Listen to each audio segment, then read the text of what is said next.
নির্বাচনী সরঞ্জাম বিতরণের খবর জানাতে সরাসরি যুক্ত হচ্ছেন ময়মনসিংহ থেকে সহকর্মী ইলিয়াস আহমেদ এবং রংপুর থেকে রফিকুল ইসলাম। প্রথমে যাচ্ছে ময়মনসিংহে। ইলিয়াস, সরঞ্জাম বিতরণের সবশেষ খবরাখবর আমাদেরকে জানাবেন।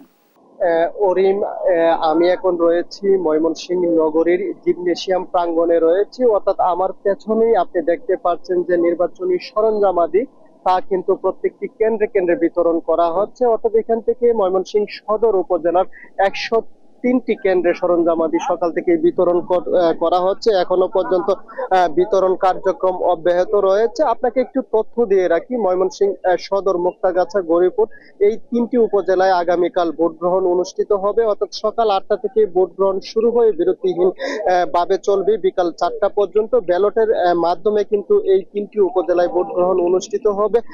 ইতিমধ্যেই আমরা দেখেছি সকাল থেকে নির্বাচনী সরঞ্জামাদি যা রয়েছে তা কিন্তু কেন্দ্রে কেন্দ্রে পৌঁছানো হচ্ছে এবং আগামীকাল ভোরে কিন্তু ব্যালট বাক্স, ব্যালট পেপার, অর্থাৎ আগামীকাল ভোরে ব্যালট পেপার প্রত্যেকটি কেন্দ্রে পৌঁছে দেওয়া হবে। সেই বিষয়টি আমাদেরকে নির্বাচন সংশ্লিষ্ট কর্তৃপক্ষ আছেন যারা, তারাই কিন্তু আমাদেরকে সেই বিষয়টি নিশ্চিত করেছেন। আরেকটি বিষয় বলে রাখি, 3টি উপজেলায় মোট 316টি কেন্দ্রে কিন্তু এই নির্বাচনী সরঞ্জামাদি সকাল থেকেই যাচ্ছে এবং 3টি উপজেলায় চেয়ারম্যান পদে 13 জন, মহিলা ভাইস চেয়ারম্যান পদে 13 জন এবং পুরুষ ভাইস চেয়ারম্যান পদে 17 জন, অর্থাৎ 43 জন প্রার্থী কিন্তু তারা প্রতিদ্বন্দ্বিতা করছেন।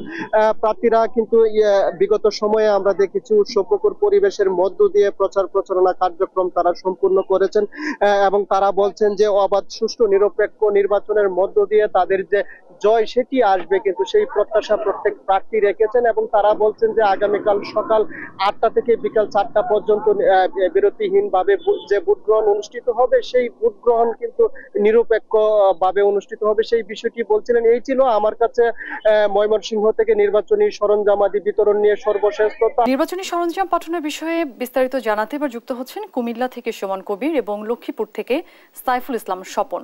শুরুতে যুক্ত হচ্ছেন সুমন। সুমন, কুমিল্লায় সরঞ্জাম বিতরণের অগ্রগতি কতটুকু দেখছেন, বিস্তারিত জানাবেন।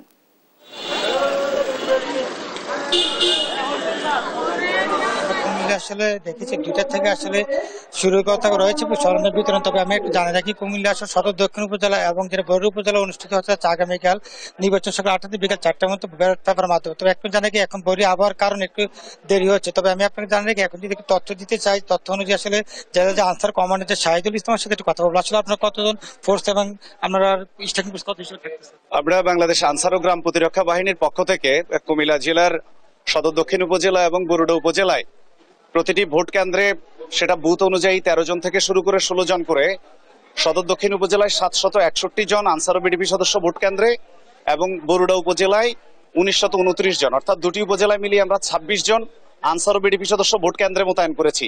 এছাড়া জেলা ম্যাজিস্ট্রেটের নির্দেশনা মোতাবেক ম্যাজিস্ট্রেটের সাথে ডিউটি পালন করার জন্য আমরা 7 সেকশনে 70 জন ব্যাটালিয়ন আনসারকে স্ট্রাইকিং ফোর্স হিসেবে মোতায়েন করেছি। এছাড়াও পুলিশের সাথে মোবাইল টিমে দায়িত্ব পালন করার জন্য সশস্ত্র আমরা 20 জন করে প্রতি উপজেলায়, অর্থাৎ দুটি উপজেলায় 40 জন অঙ্গীভূত আনসার মোতায়েন করেছি। একটা সুষ্ঠু শান্তিপূর্ণ নির্বাচন দেওয়ার জন্য বাংলাদেশ আনসার ও গ্রাম প্রতিরক্ষা বাহিনী বদ্ধপরিকর এবং সেই বলছিলেন আসলে কুমিল্লা আসলে আপনার জানেন এই ছিল কুমিল্লাতে সব। আমি চলে যাচ্ছি লক্ষ্মীপুর সাইফুল স্বপন। স্বপন, আপনি বিস্তারিত জানাবেন।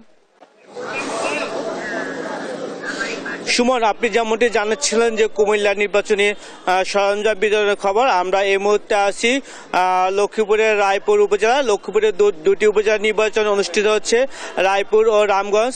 তো আমরা এই যে রামগঞ্জ, এই মুহূর্তে রায়পুরে যে আমরা দেখাচ্ছি যে নির্বাচনী সরঞ্জাম বিতরণ হচ্ছে। এখানকার সরকারি রিটার্নিং অফিসার উপজেলা হলরুম থেকে প্রিজাইডিং অফিসারদের কাছে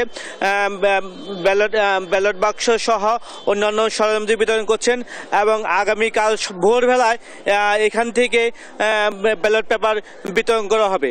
তো লক্ষ্মীপুরে যে রিটার্নিং কর্মকর্তা প্রিয়াঙ্কা তথ্য আমাদেরকে যেটি জানিয়েছেন যে লক্ষ্মীপুরের রায়পুর উপজেলার 6টি কেন্দ্রে গুরুত্বপূর্ণ 6টি কেন্দ্রে সিসি ক্যামেরা বসানো হয়েছে এবং রামগঞ্জ উপজেলায় 6টি উপজেলায় সিসি ক্যামেরা বসানো হয়েছে এবং জেলা প্রশাসন আমাদেরকে জানিয়েছেন নির্বাচন অবাধ ও সুষ্ঠুভাবে সম্পূর্ণ হবে। অরিন, এ ছিল লক্ষ্মীপুর থেকে নির্বাচন সরঞ্জাম বিতরণের সর্বশেষ খবর। আপনাদের দুজনকেই ধন্যবাদ। দর্শক, নির্বাচনী সরঞ্জাম পাঠানোর বিষয়ে বিস্তারিত জানাচ্ছিলেন আমাদের সহকর্মীরা।